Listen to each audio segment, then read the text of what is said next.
poster presenters are here. So we have Orla, Christopher, Nicholas, and Priscilla. Yes, okay, fantastic. So that's the order that's listed in the abstract book. So I think it'd be sensible to go in that order as well. And I have to admit that I wasn't able to join the Google group. So I know there's some questions that were posed ahead of time. If anybody has those and is happy to put those up on the chat for everyone to see, we could do it that way. Otherwise, we can just do it very organically and ask questions as they arise. So, sorry, Lawrence, should we start with the 1 minute presentation? Yes, I think the 1 minute presentation is weak. Yeah, I will then share my screen. Okay. And find the presentation. Okay, perfect. Thank you.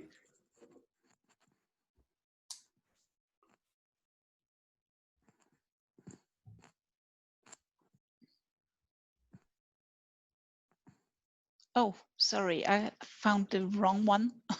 I found the group 1, so it should of course be group 3.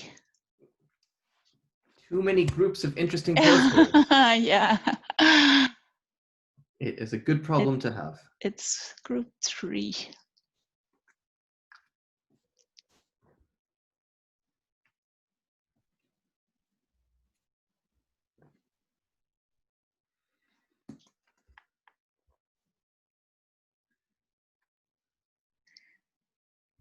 So. Okay, there we go. Yes. Perfect. So, yeah, the first one is Orla Woodward. Okay, take it away, Orla.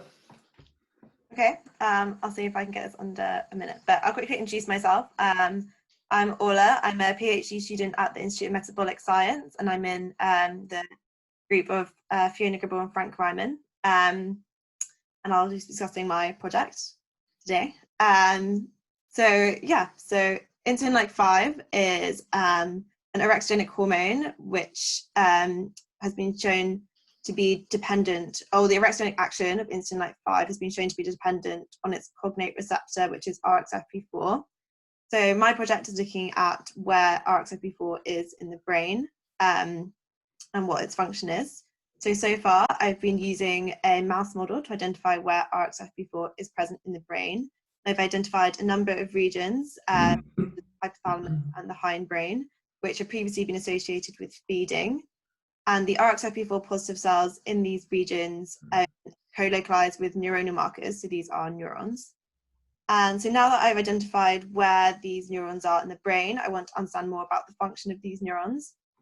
So I've been optimizing a dissociation technique to isolate single cells for single cell RNA sequencing. I'm just about at the stage of sequencing now, so I should have that data very soon. I also want to understand more about the neural circuitry surrounding these neurons. So I'm currently optimizing a viral tracing technique, which will allow me to understand which neurons are upstream and which neurons are downstream of these RXFP4 positive neurons. So I think that's about a minute. Yeah, that's great. Very quickly, so hopefully it was. And yeah, does anyone have any questions?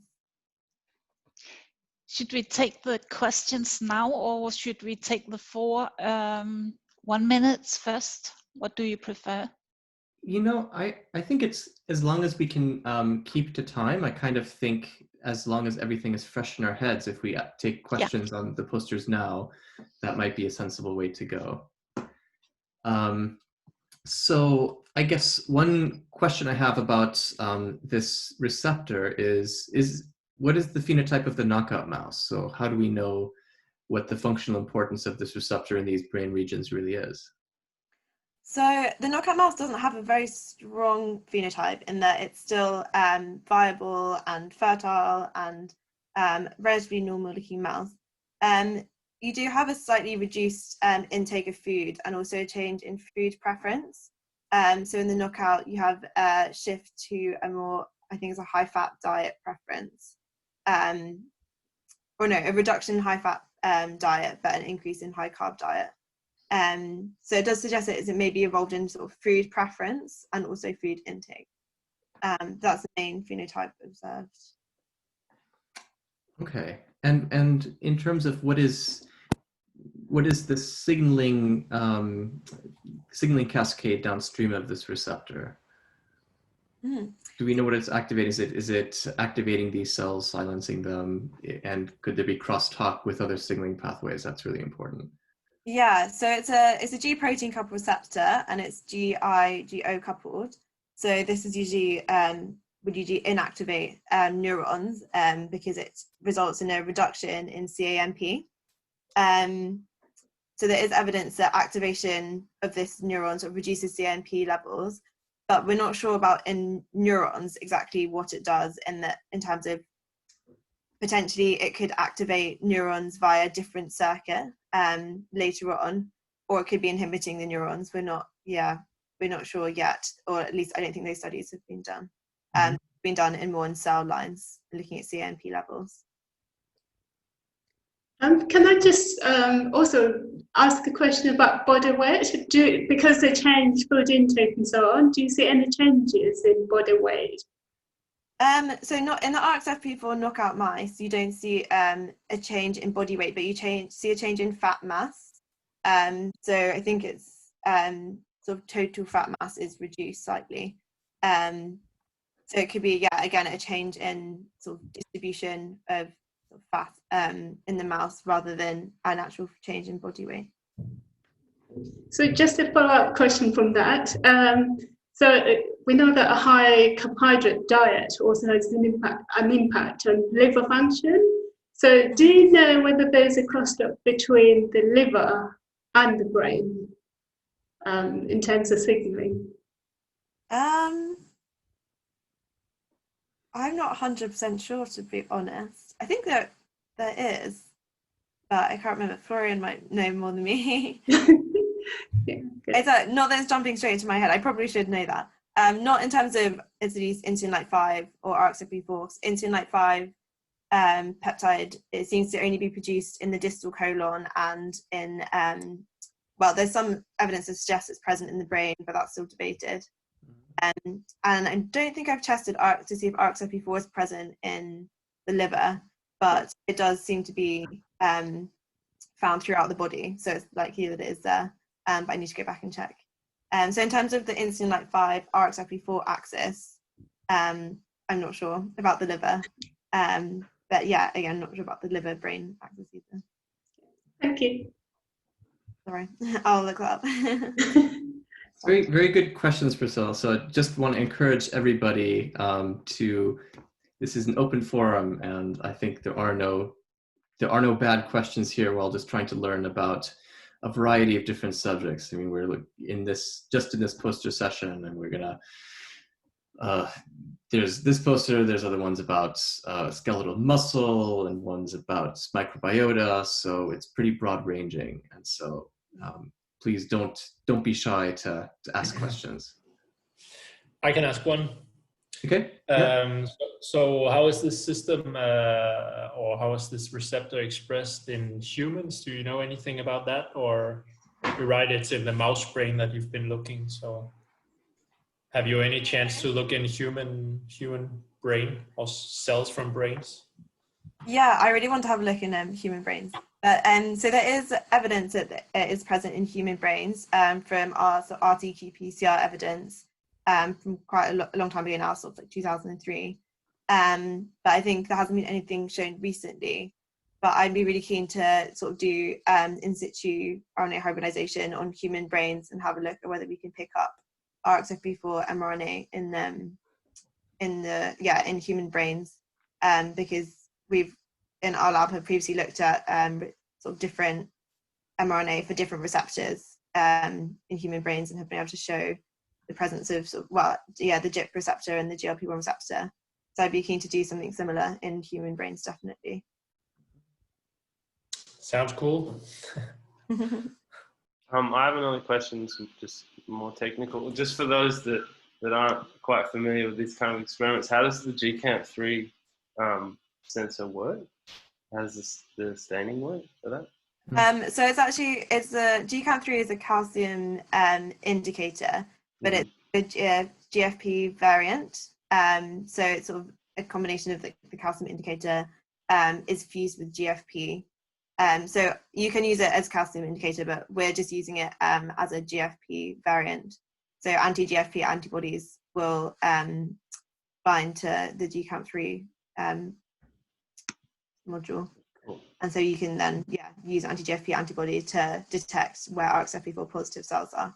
And because it's an RXFP4 Cre line, the GCAM3 will only be expressed in cells which are positive for RXFP, or you think positive for RXFP4. So it's not a direct measure of RXFP4. No, sorry, I thought I was maybe missing something there. Okay, that makes more sense. Okay. We don't have an antibody for RXFP4 at the moment. No. Although that might be part of my project to develop one at some point. Cool. Okay, fair enough. I have a question as well. Yeah. Are you listening? Yeah. Sorry. So I can see here in the figure A number 2 that you are showing the ventromedial nucleus of the hypothalamus. So this is a part this part is you are showing here that there is expression of this receptor in this place, right?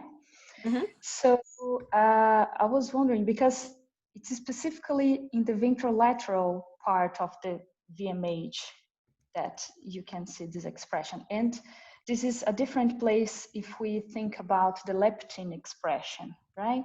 Are you interested in, I don't know, to study some colocalization with some hormones that control food intake? Yeah, so we're definitely interested in doing that. That's what we're hoping that the single cell RNA sequencing will bring out, if there's if these cells are also expressing sort of other hormones or other receptors that are involved in food intake, and we can really identify which potentially networks within the hypothalamus that these receptors, these cells are part of. Because at the moment I've done a few co-localization studies, but it's kind of just stabbing in the dark. So we're hoping that the single cell RNA sequencing will give us a fuller picture of what these cells are expressing, and then we can then go back and do co-localization studies. Okay, good. Thank you. Great. So I think we probably have time for just one more question, if there's another question in the audience.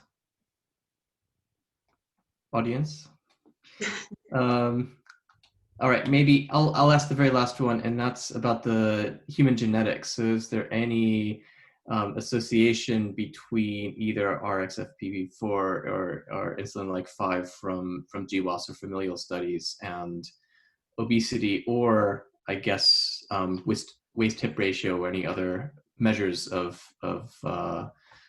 body fat distribution given the mouse phenotype?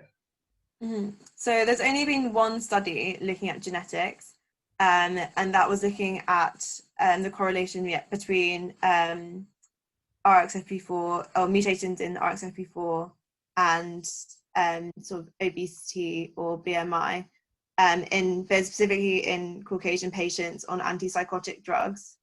So there wasn't a correlation between particular mutations in RXFP4 and increased BMI.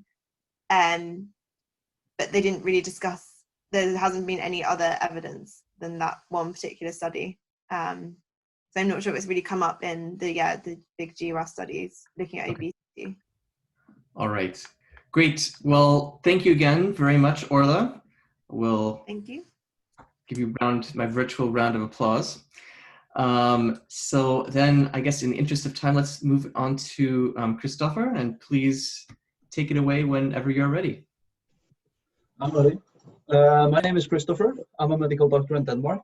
Before I started my medical studies, I studied sports science in Norway, together with actually my father, who's Professor Jørgen Jensen. And I started my interest with research here and got involved in a study where we looked at adaptation in skeletal muscles, transcriptome, to 12 weeks of training and in lean and obese dysglycemic middle-aged man. And what we have been looking at, this was a quite big study. I will go into the tests first. Like, they had quite extensively tested with MR, clamp, VO2 max, maximal strength acute exercise together with the 4 muscle and fat biopsies before and after. And then they went through 12 weeks of training with the 2 sessions of endurance training, bicycling, and 2 sessions of strength training, gradually increasing the resistance throughout the 12 weeks. And then we test them with the same again after those 12 weeks. And what we have been looking at after this was to investigate the effect of training on expression of oxidative enzymes. And the reason we have been looking at this is because we can see in the first figure, both before and after, the black line is the dysglycemic group and the white block is normal, healthy controls. We can see that they have a decrease in VO2 max relative to their body weight, but they also have this in absolute numbers as well. And they both respond very well to the training and increase in their VO2 max, but they're still below normal. And together, we can also see, of course, that they have a decreased glucose infusion rate, just to make sure they are dysglycemic. But after the exercise, the group with dysglycemia, they actually recover in their expression of oxidative enzymes. Like they become the same as the other group. So this cannot, we can conclude with this that this is not the rate limiting step for VO2 max for this group. Yeah, that's pretty much it. That's Great. it, I think. Thank you so much. So maybe to kick things off, I'm just curious, after this 12 weeks of training, clearly there's these beneficial effects. How long do those last? So if you were to retest a month later or 3 months later, would you still see the effect of training? How long? You will be able to see them if they stop training, or yeah. I think if they stop training after the day after those 12 weeks and didn't train anymore, the resistance training they would probably keep for up to half a year almost. Some might have it longer. There were actually some people who decreased in their maximal strength during the training session. So I'm not sure for them, they might regain their strength, but I think for most of the people, they will go back to normal after 6 months, more or less, with the resistance training. But with the endurance training, I think we're talking 2 to 3 months if they stop training completely. Okay. So just a question on diet. Did you keep them on the same diet as well, or were they able to eat whatever they could? They were able to eat whatever they could, but they were told to eat the same and not change their diet. But they reported like 3 or 4 weeks, like during, 1 before and 2 during and 1 in the end of the study, what they were eating, like to write down everything. And it was not, there were some people who changed their lifestyle quite a bit actually, because when they started training and they lost maybe a little weight and felt that now I'm getting back there, we could see that some changed, but it was not like significant in the. Thank you. I've got a question. Oh, sorry. Oh, sorry. No, you can go first. Let's go. Okay, I was going to ask, how intense were the sort of training sessions? Because often I find with exercise related studies, they're doing training sessions that are a lot more intense than you would be able to sustain over a long period of time. So I'm just wondering if this is something that's just, you know, an hour of, or even half an hour of like weight training, or is it something where they're doing a couple of hours each day or each session?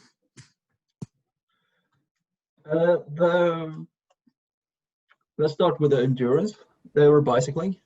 We had like classes where they all attended these classes, and they were supposed to be at 70% of their VO2 max calculated over to heart rate, where they should lay in 45 minutes, 2 times a week. So this is moderate intensity. It's not very hard. This is quite easy for them to sustain. And they had some warm up and some after like 5 minutes just to chill out on the bike. The resistance training we started with actually with 12 repetition. Like we tested them, and then we found for some people when you test the resistance training, it's quite hard because some people are quite good at 1 RM, like 1 repetition maximum. They can do like very high amount of kilos in 1 RM, but are quite bad at doing many repetitions. But for most of them, they can usually do at 75% of 1 RM, they can usually do 12 repetitions. And the reason we chose 12 repetitions is to like, we would rather decrease the kilos to not get any injuries.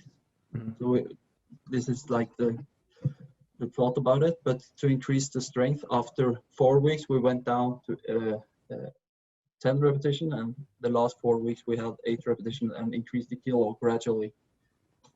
And I don't think this is, they trained both the resistance trainings were the same, and it was whole body.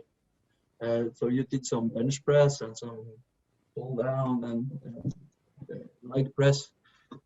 I would consider this very hard, like compared to normal training. I think this is quite moderate. It's not like intense or it is good exercise, but it's not too intense.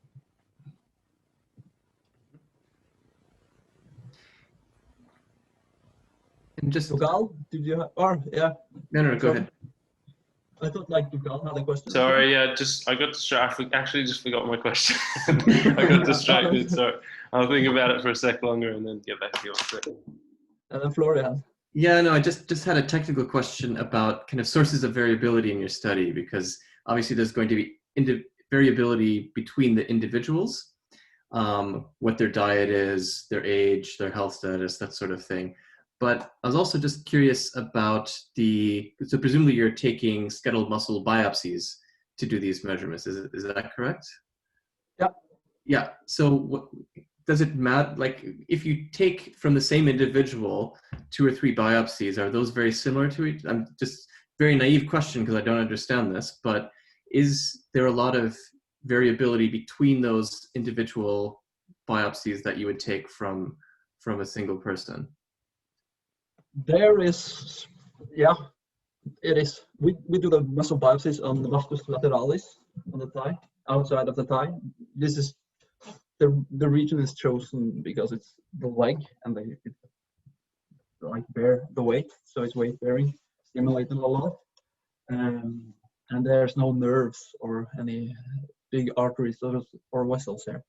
But when you do, if you take 2 out, I've never done this myself, but I know my research group have done it, and they say it can be quite big differences, and it's always a balance between how many biopsies can you actually take from these people. It's painful because you only put anesthesia in the skin, and then you have the muscle fascia, and then the muscle. Down in the muscles, you don't have that many nerve fibers, but when you do the biopsy, you create vacuum to get muscle into the needle, and it doesn't look very comfortable, to be honest. I think most people they don't want to do too many. So, like if we could, for the research purposes, to be like most precise, it would be better to take 2, so we could like take out some of the variability. of the test. But yeah, so some people don't want to be taking these many biopsies off. That I understand. There might be interesting selection of the people who choose to partake in this study. Yeah. So, are there any final questions for Yeah. Christopher? Yes. I'm wondering, do you have the data of body composition, like the amount of the muscle, skeletal muscle change or something? Because I'm wondering the change of the glucose utilization or any part of the data will be related to increased muscle amount after 12-week training. Yeah, I mean. Yeah, we'll do. Like we have the MR data, if that's what you mean, like muscle mass. Yeah. So they actually, most of them don't. They're weight stable. Yeah. They don't increase weight, but they don't decrease weight. But they reduce their hip waist ratio, the amount of both subcutaneous and visceral fat. They actually lose more visceral fat compared to how much subcutaneous fat they lose, and they gain muscle. Like the obese group lose more and gain more. So the difference between fat and lean in the obese group actually is a little bigger than, or this. I'm not sure. I was not surprised by this, but because they have more fat and probably have more capacity to create muscle. They're not like full-blown type 2 diabetics, so they're not like insulin resistant. Yeah. Thank you. All right. So I think in the interest of time, we should move on. But just want to thank you again, Christopher, for telling us about your very interesting work. And we'll move on then to Nicholas. Yes, thank you very much. I think I've taken a slightly different angle on this, and I'm talking a bit about the method that I use to produce some data. The data is also on the poster, but I guess it's not going to be shown. But I'll tell you about the method. So I don't know if someone can flick the, yes, there we go.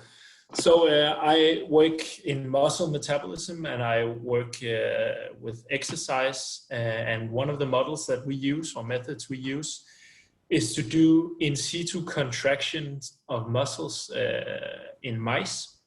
So what we do is here there's an acute cohort, is that we anesthetize mice, and then we do a surgical maneuver that allows us to attach electrodes to the nerves of the lower limb, on the front side of the lower limb, so we can contract the muscles tibialis anterior and extensor digitorum longus EDL. And here it's just the model from the specific experiment here, but we're interested in glucose transport over or into the muscle.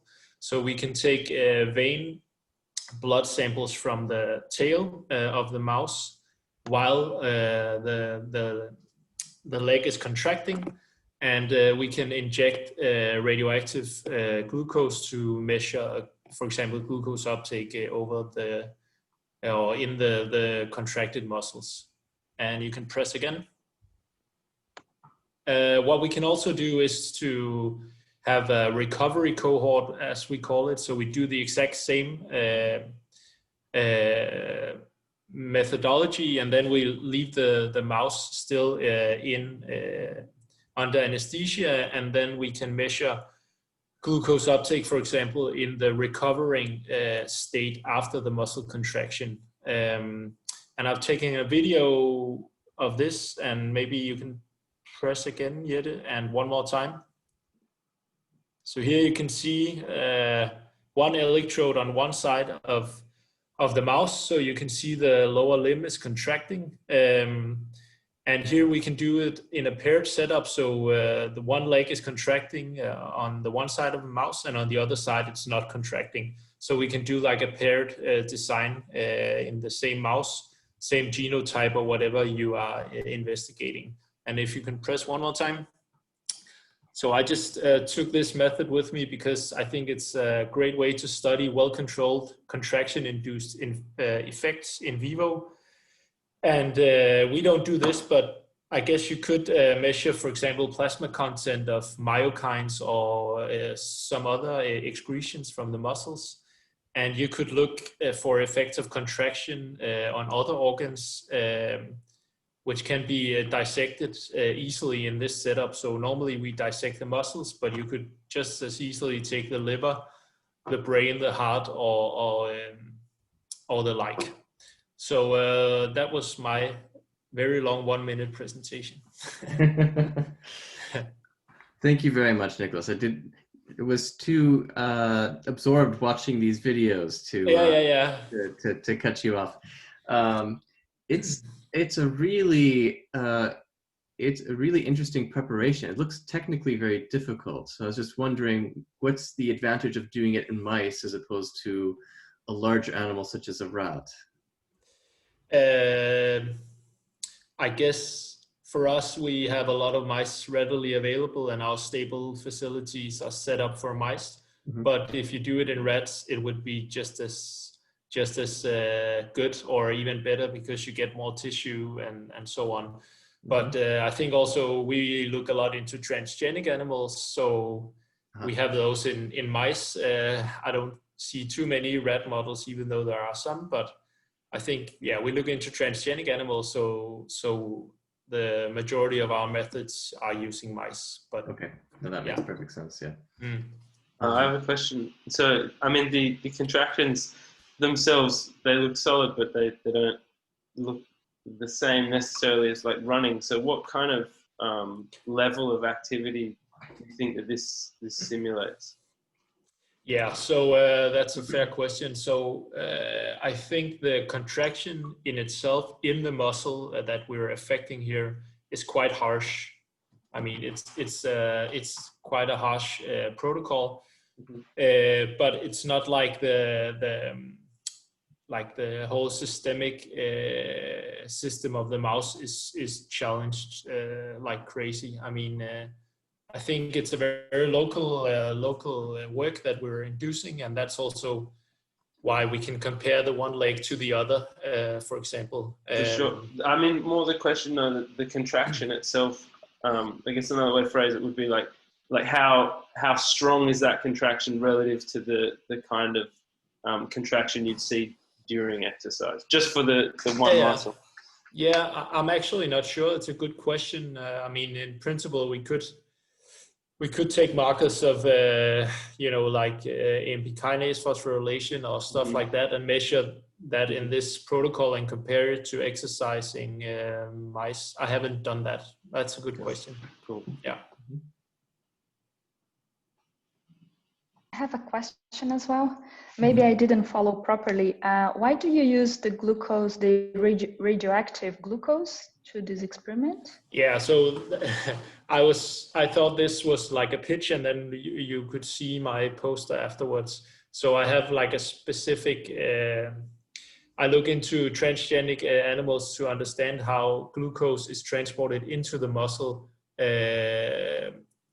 during contractions, and I try to understand the molecular mechanisms the molecular mechanisms behind that. So that's why I have glucose on the figure up there. But it was just to serve as an example of what you could use. I think I guess the blood sampling is the most general use of my figure up there, but it could also be to inject radioactive amino acids or labeled amino acids or fat or whatever you want to look into. So it was more to present like a very general model or contraction related model. I've just got a question, if that's okay, regarding your poster. So for what figure is it? Well, in the results, I guess the top panel, the glucose uptake in the tibialis anterior.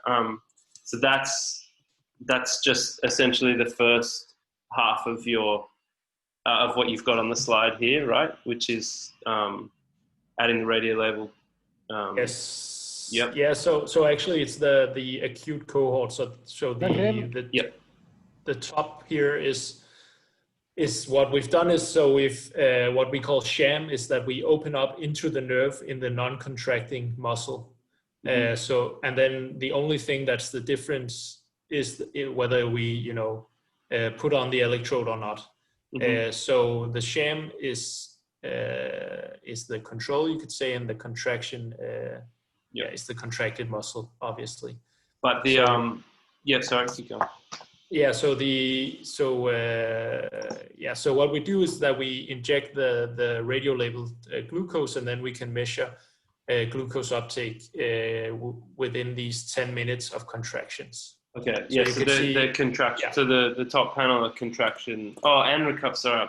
Yes, okay, completely. Yeah, so then the bottom part is the recovery cohort, where we do the contractions at the same time, but then we leave the muscles for, I think it's, 40 minutes before we harvest the muscles and measure 10 minutes of glucose uptake within the last 10 minutes of the recovery period. And so the effect, I mean, it's consistent with what you guys reviewed in the literature, but the effect is all seen in the recovery, essentially, then, with the AMPK knockout. Yeah, exactly. Yeah, so the specific aim of my poster, so in the literature, there's a lot of conflicting results, and I think we published it last year in Diabetes, the first part of what I'm showing here, that AMPK doesn't seem to regulate glucose uptake during contraction, but rather in recovery from contractions.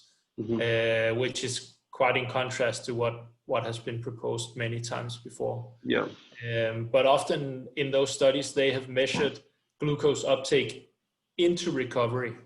So they've contracted the mice, and then they've removed the muscles, and then measured glucose uptake, maybe even in another system, ex vivo or so on. So they haven't done that strict methodology as we did here. Yeah, cool. That's really nice. And were you surprised by the sorry. Maybe this could be the last question. You can continue. To be honest, I have two questions. Yes. The first one, did this study, I mean the contraction method, affected the GLUT4 expression? This is the first question. The second one is the contraction of the muscle affected the lipid content in the studied muscle. I mean the contraction affected by a several way to increase the inputs of glucose inside the muscle by a specific way, a specific method. GLUT4 expression increased in this study. So if I get your question, so you ask whether the expression of GLUT4 is increased due to the contractions? Yes, yes. Yeah, so I don't think we would expect that. I haven't actually measured GLUT4 specifically yet, but I don't think we would expect an protein expression of GLUT4 to increase within 10 minutes. I think it's something that can be changed with training, for example, so repeated contractions over a long period of time, but I wouldn't expect the expression of GLUT4 to change during this period. And I'm sorry, I didn't get the last question. I couldn't really hear you.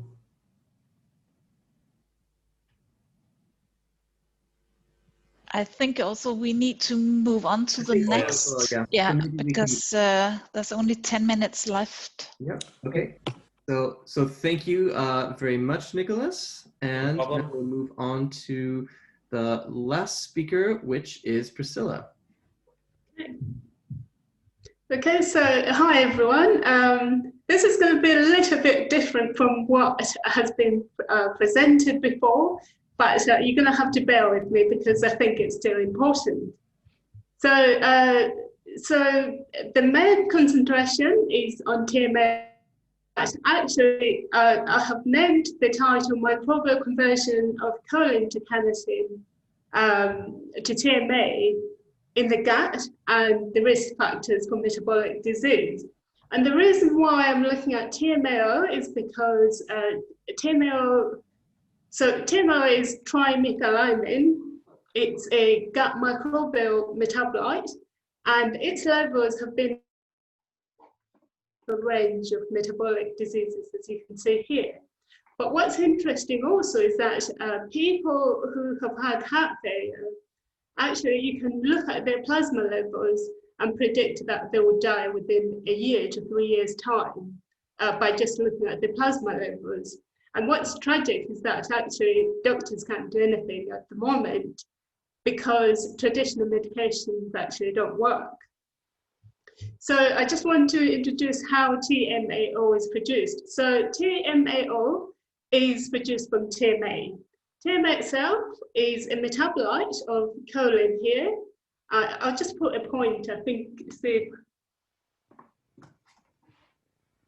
Oh, okay, so I can't do the pointer, but do you mind if you could do the pointer for me, please, actually, because otherwise it's not easy to control. Okay, yeah. So choline here is directly metabolized to TMA, but also TMA can be produced from the metabolism of choline to beta A. Another pathway is from carnitine to gamma-butyl-betaine and then to TMA. And then TMA is metabolized to TMAO. So what's important to note about the TMAO is that if you increase TMAO levels in the liver, for example, it will inhibit insulin secretion. And also, but at the same time, it will alter glucose metabolism. And we don't know how it works actually. So the idea is to first understand how choline is metabolized in the gut to produce TMA. And then second, to look at whether the increase in the choline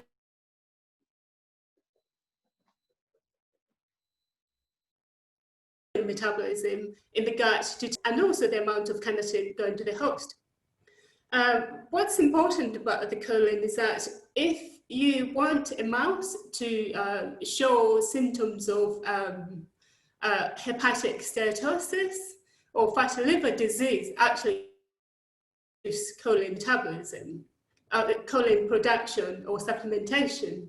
So it looks like there's a competition between the gut microbiota and the host for the choline, and somehow this inhibition, along with the increase in TMAO, alters glucose or insulin signaling, and then related to diabetes and all these diseases here. So at the moment, we're looking at the pathways, and we have shown that the direct metabolism to TMA is the most predominant, but the carnitine is the indirect metabolism, and then to TMA. So really for me, I just want to see your opinion to understand whether you might have an idea of what actually this research in terms of choline and TMAO should be going in terms of diabetes and other metabolic diseases. But also what we're doing is using food bioactive compounds such as pomegranate and black rice to inhibit these pathways to see whether we can salvage choline going to the host. So yeah, done. If you want to see the data, please go to my poster and there's more data there. So yeah, thanks. Great. Thank you very much, Priscilla. I'll just open the floor to questions straight away because we only have a little over 5 minutes left. Thank you. I have a quick question. I was wondering, what sort of strains of, or what, I guess parts of the microbiota are involved in this choline conversion to TMA? Is it certain bacterial strains, or do you know? And could it be that there's certain bacterial strains present in people who are then more likely to develop these diseases, and or it may not be related to TMAO? Yeah, so it's interesting because a lot of individuals showing these diseases also have got high levels of Firmicutes and mainly E. coli and so on. But then individuals with probiotic bacteria such as Lactobacillus are less likely actually to have high levels of TMA, TMAO. And what's interesting also is that vegans actually are unable to metabolize the gamma-butyl-betaine to TMA, and that's to do with the change in the gut microbiota as well. So yeah, I don't know whether that's answered your questions completely. Yeah, that makes sense. It's, yeah, so that there is a relation between the type of bacteria present in the gut microbiome and the levels of TMAO. Yeah. Mm-hmm. Yeah. So yeah, so part of our work is to see whether we can actually increase the bacteria that uses TMA and TMAO, and also probably reduce bacteria that actually metabolize choline. So. So just had a question. I don't know if this experiment has been done, but has any group done chronic infusions in the guts of TMAO, or given it to germ-free mice and see does that now, if germ-free mice have some sort of protection from these diseases, is able to, yeah. So the main studies that have been done are with the antibiotics. I don't know whether you can hear me still. So they've put antibiotics in mice. If you give them antibiotics, they don't produce TMA at all. But the problem is antibiotics actually are not sustainable. So we can't say, you've got a heart failure, start taking antibiotics. That's got its own problems. So, yeah. But I think there's an interesting area in terms of insulin and glucose metabolism that we, in future studies, would like to actually look at in relation to TMA and TMAO. And yeah, we're looking for collaborations. So. I have a question, if there's still time, or is it done? No, okay. I was just wondering, how did you come to using pomegranate peel and black rice to see a reduction in TMA concentration? So, so some people in our group look at, they investigate the effects of food bioactive compounds such as polyphenols and anthocyanins to see whether we can alter, physiological functions in heart disease and diabetes by looking at functional foods. So we just use the pomegranate to see what actually happens in the gut microbiota. And for these studies, we actually use human fecal samples. We have a model that we then inoculate with different compounds and to see how the bacteria in the fecal sample responds to the different compounds. Wow, okay. Yeah. So if anybody is looking for collaborations to look at gut and skeletal muscle, we're open for that as well. So. Great. Any very quick final questions for Priscilla? I was just going to say, oh, sorry. No, go ahead. It's okay, I'll ask it off, I think. Yeah, well, okay. I can quickly say, I was just going to say, is there any evidence then in vivo or in, even case studies for pomegranate peel or black rice to have prevented? Yeah, so we've done in humans a study actually looking at black rice and also chocolate. Oh, cool. Whether chocolate actually affects, so do you mean in terms of diabetes or other diseases? No, either. I mean, yeah, so in terms of the diabetes, we've looked at black rice and chocolate, and chocolate seems to have a much better effect in comparison to black rice. So, yeah. Wow, cool. Great. Well, we should all eat more chocolate so that we can live forever. Definitely, yeah. I think that's a good note to leave the session on. So I just wanted to thank you, Priscilla, for a really interesting poster and I think a very stimulating discussion to everybody. Thank you very much. And so I think we're going to return to the main event, but thank you all very much. Thank you.